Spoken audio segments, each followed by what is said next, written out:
Hello again, it's Jimmy here at O'Reilly's Mobile Mechanics, and I'm looking at a Range Rover Evoque, and today I'm just going to concentrate on the P2BAE NOX EXCEEDANCE code. Okay, so we're inside the car. You've got the exhaust filter full message, engine management lights on.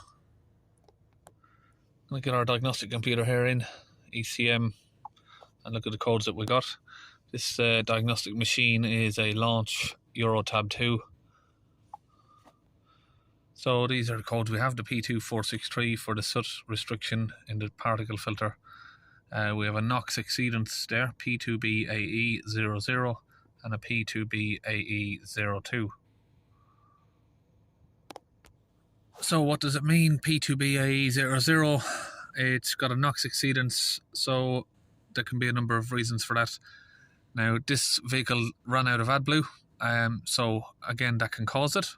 That's the first one it can cause it. If you run out of AdBlue, it can trigger this code and it won't clear on its own. It'll be stored in the vehicle. Another one is the AdBlue injector can be blocked, so the AdBlue is not getting through. Number 3 would be the AdBlue fluid itself is no longer working because it's too old and it's contaminated, so it's not doing its job by lowering the NOx. And then again, your AdBlue tank or the pump may not be injecting the fluid up. So you can get all those different reasons. I don't know if you've seen other videos that I've done on Range Rovers where this code won't clear. Even when you try and clear it, it won't clear. We top up the AdBlue and the code just disappears on its own. But that doesn't work on all of them. This is the Evoque smaller version. On the Range Rover Sport, that's how that system works. On these ones, it's going to be pretty similar, but may have different sort of results. This one, signal failure, can relate to a NOx sensor, because if it's getting a signal failure, but sometimes it doesn't always mean what it's saying. So let's see if these codes will clear. There, succeeded. Then we've got the vehicle. Now we've got a new code up. Vehicle conditions are incorrect for DPF. Now we got both back. So let's go back in.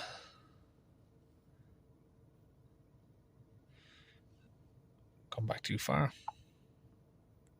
Let's go back here. Where are we? Sorry, special function up here.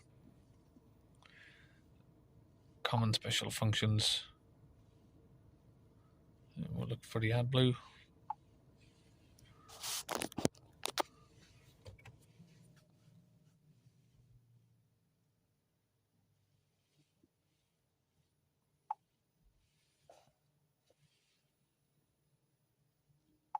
Going to reset the values for the AdBlue.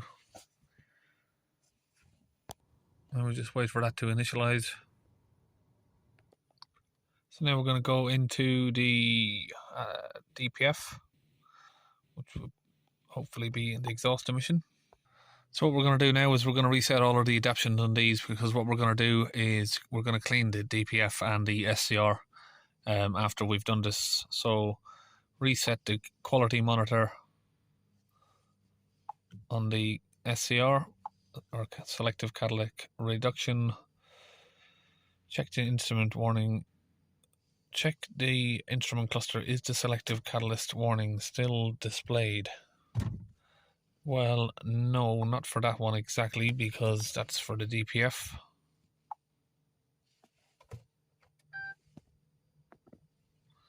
Just turn the ignition on and off.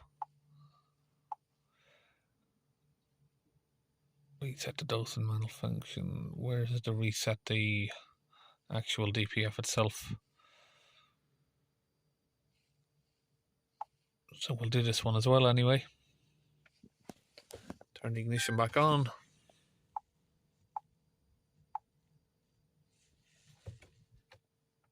Off and on and then off.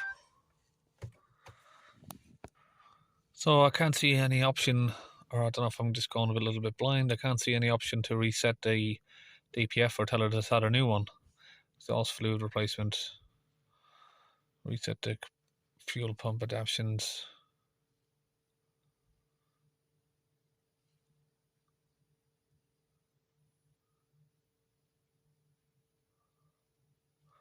So what it wants us to do is a dynamic regeneration basically, and it will reset after that.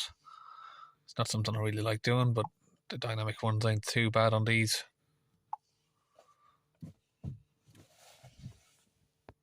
So the current grams in the DPF is 44.5 and we need to get that under 6. But before we go ahead and do that, I'm going to go underneath the vehicle. We're going to do what we need to do first, then we'll do this very last. So for the P2BAE codes, we're going to go under, remove the AdBlue injector and try and clean it out. So what I'm going to do is undo the bolts here for this bracket, just to get us a little bit of better access into the AdBlue injector. Now I've got all of those bolts off except one there. That will just allow me to twist it around. Can just move that around to the side there, and we have a little bit of better access to the AdBlue injector just here. So here I've got a size 4 hex Allen key. I'm just going to open the clamp from the AdBlue injector.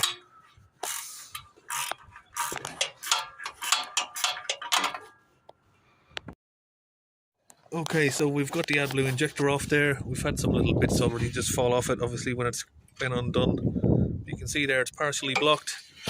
And if we come up here, you can see that the porthole there is partially blocked as well. So we're going to clean this out. This is one of the main reasons why you can get these codes.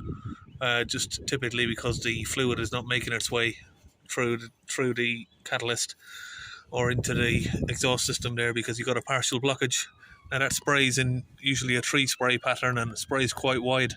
So if it catches something, it's just going to catch, and then it's not going to make its way down.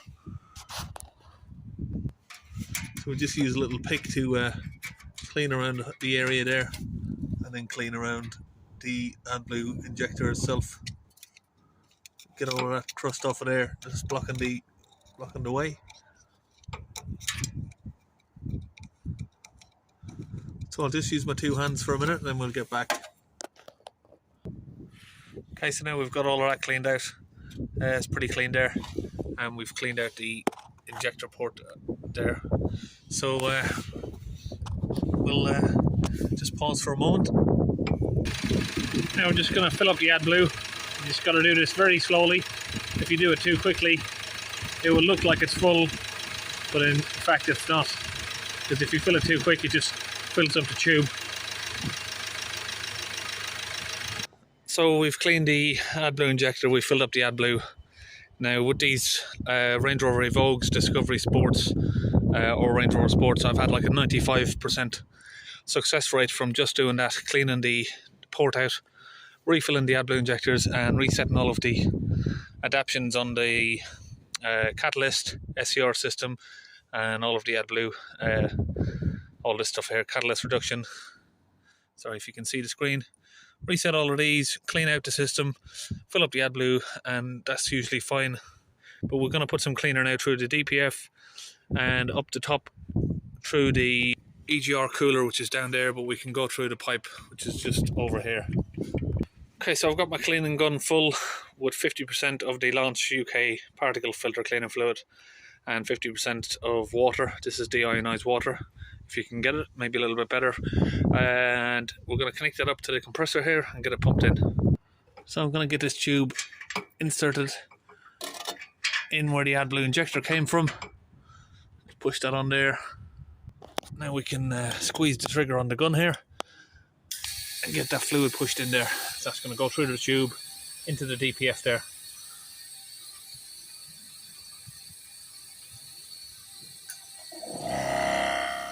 And that's the compressor coming on there.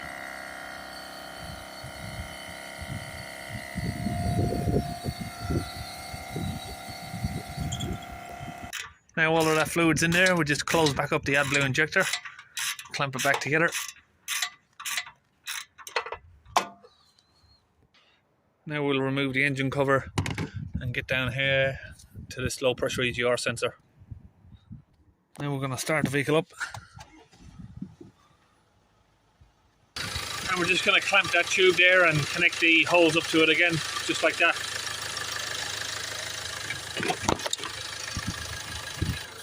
Now again, we're going to squeeze the fluid in through the EGR cooler while the engine's running.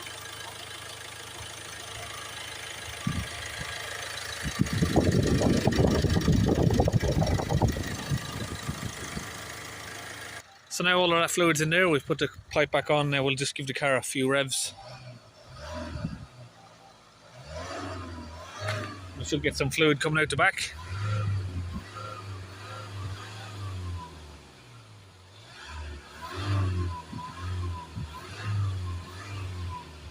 So you'll get the fluid coming out in a foam-like substance like that.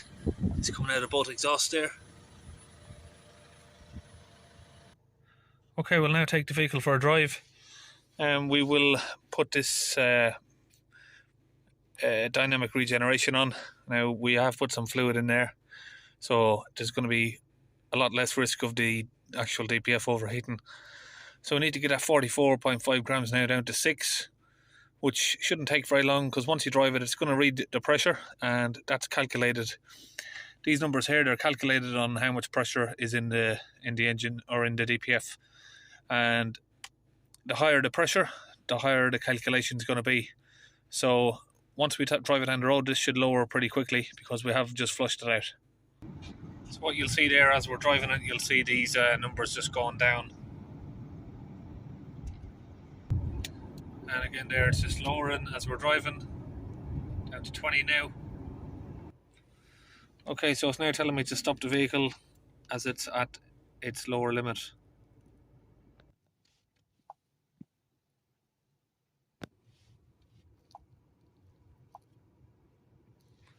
Now we can go back, clear the codes again, and this time they should stay away.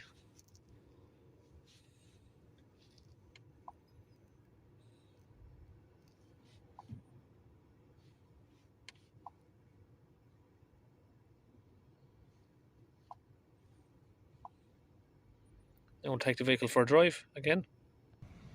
And now we have no engine codes there anywhere. No lights or warnings on the dash. Okay, drive is finished, and we can read the codes. You can see there that we have none.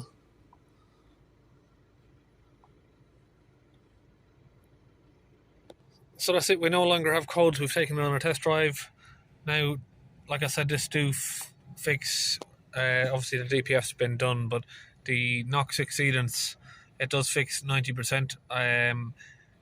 If that doesn't fix it, then obviously if the problem does come back, you'd have other issues with maybe one of them. You'd have to test the AdBlue tank or the pump, which would be the most common failure for the NOx, and then you can test the NOx sensors. But I don't see no reason to do all of that, because I've done plenty of these and it's always been fine by doing exactly what I've just done here. So we're going to exit that now, and of course what can stop the SCR and that and from working is the AdBlue, you know, all of that scaling that you get from the AdBlue there. It gets all over the DPF and all over the SCR inside the system, and it gets in the EGR cooler, blocks it up. So that's why it can make it ineffective. So that's it, we'll see you on another video.